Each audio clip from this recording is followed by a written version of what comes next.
Can you tell that this is a £120 lipstick? I've actually worn a combination of both. Louis Vuitton has launched their own line of beauty, La Beauté, with Dame Pat McGrath as the creative director. So there's 55 lipsticks, 10 lip balms, 8 eyeshadow compacts, and the products look beautiful as expected, but what shocked everyone was the price. As a beauty fan and enthusiast, I wanted to try the formulas. So I did pick up one lipstick and one refill in both the formulas so I could try the satin and the matte. They're £120 or $160, which is a lot of money for a lipstick. I was tempted by the balm, but because it was at the same price, I was just like, I cannot pay that. I don't really want to debate whether or not it's worth it. I mean, really, that's up to you. But let's look at what you actually get for that price, how the formulas compare, and who this might be for. So for £120, you get the case and the refill. The refills on their own are £55. They come with a little plastic cap on top with the flower motif again, just to protect it. But these do not twist up on their own. You cannot just buy the refill. You do need it with the case. Each lipstick also comes with a protective pouch with, again, the LV detailing. This does also come with the refill as well. I think it's a nice touch, but it's very snug when trying to tuck the lipstick in, so I don't know if it's the most practical. I would have preferred a case with a flap or just something that slid in a little bit easier. I wasn't sure looking at the packaging, but apparently it is all metal and there's no plastic, and it has a magnetic closure for the lid, but also for the refill. So black and gold has been done countless times in beauty. I love how this looks. It's very chic, but it's not the most original colorway. The packaging might be a nod to Pat McGrath's own line. Her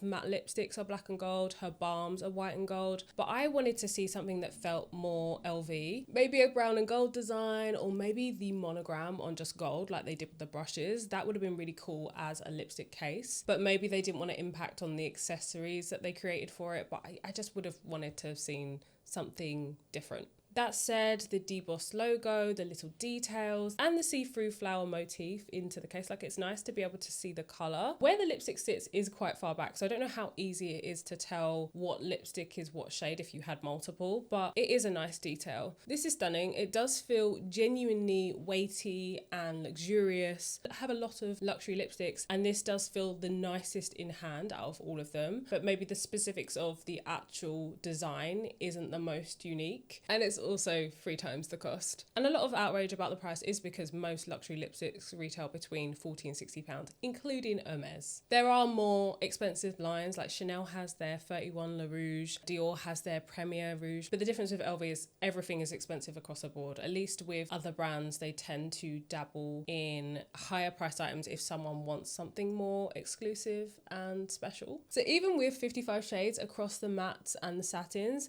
I did think the shade range was a little bit limited and very safe. Most of the shades leaned very pink or very red.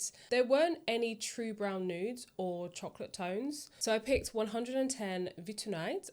I've definitely pronounced that wrong, in the matte, and this was the closest nude that I could see for medium skin tones. So for the satin, I chose 108 Silk and Spice, which is a really beautiful terracotta. Both are really pretty shades, but not extremely unique in comparison to products I already own. I have the matte shade several times over. I definitely have something similar to the terracotta shade. They've called out specifically that there's a lot of naturally derived ingredients in both formulas and that they're skincare based. There's rose, jasmine, mimosa wax, hyaluronic acid, shea butter, 100% natural origin mineral powders too, which is meant to make the finish smoother. There's also a subtle fragrance that they had crafted by their in-house perfumer. And in terms of payoff, they are both very richly pigmented. I mean, that is what we expect from a lipstick, but the matte formula did surprise me. It gives a true matte blurred finish, and it is just that little bit different from anything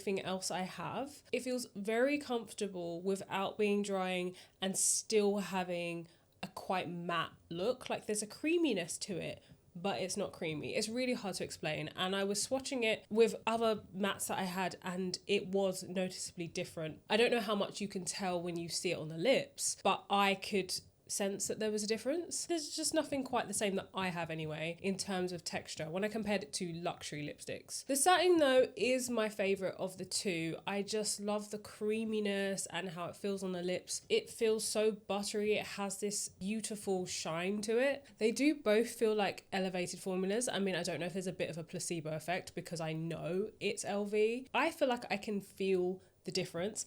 However, in terms of how it looks and the finish, I don't know if it looks dramatically different or even noticeably different from anything else I have. So I don't know if anyone would be able to tell that you're wearing a Louis Vuitton lipstick. Can you tell that this is a £120 lipstick? I've actually worn a combination of both. Even if we quickly compare it to Pat McGrath's own line, the overall look and feel isn't miles apart. McGrath's own lipsticks already known for being richly pigmented, beautiful textures, and it's great that LV has highlighted the natural ingredients and what's gone into the formula, but performance-wise, they are quite similar. They're definitely not the same, so they are not the same lipsticks as Pat McGrath, and you as the wearer may be able to tell a slight difference in the feel of it on the lips, but it does come at over triple the cost. And when it comes to longevity, I will comment on this quickly because they are stated to be long wearing, and in the limited time I've had them, the matte especially lasts really well on the lips. The satin's not bad, but the matte really has some good staying power. But I would like to test them out a little bit more and see how they wear when they really put through their paces. So if you're a beauty lover, a collector, a fan of Louis Vuitton or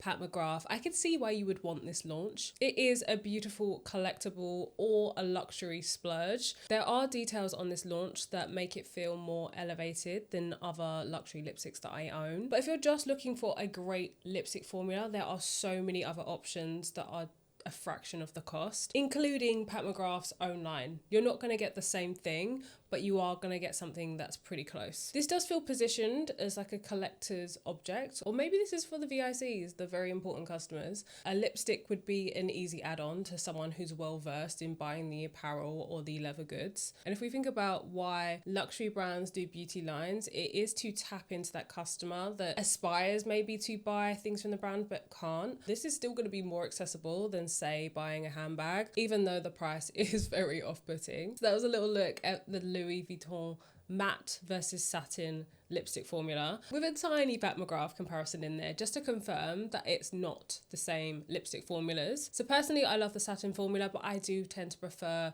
more glossy textures in general. The matte, however, is still really flattering and comfortable. So let me know in the comments, would you spend this much on a lipstick? I mean, I think I know the answer for most people. And would you see this as a collector piece that maybe you would save for special occasions, or would you end up using it every day? A part of me does wish I bought the balm as well, partly for comparison, but also because I think I would just get more in terms of cost per wear. I love lipsticks, but I don't wear them all the time. Balmy textures I wear constantly. I think if you wear things a lot and you really enjoy them, then there's the value in that. But this is not me trying to justify the price whatsoever. It's an expensive launch. It is a crazy price point. It's going to put a lot of people off. And I'm really intrigued to see what else they come with, because they've set a really high expectation now. Because if you put a price that high, the products have to be good. I will say I haven't been disappointed with either. For a lot of people that maybe wouldn't buy the bags, this is still going to be your entry into the brand, so it's still going to appeal to some. I get that it's not going to appeal to a lot though. Thanks for watching if you made it this far, and subscribe if you want to see more beauty videos, and I'll see you guys in the next one. Bye.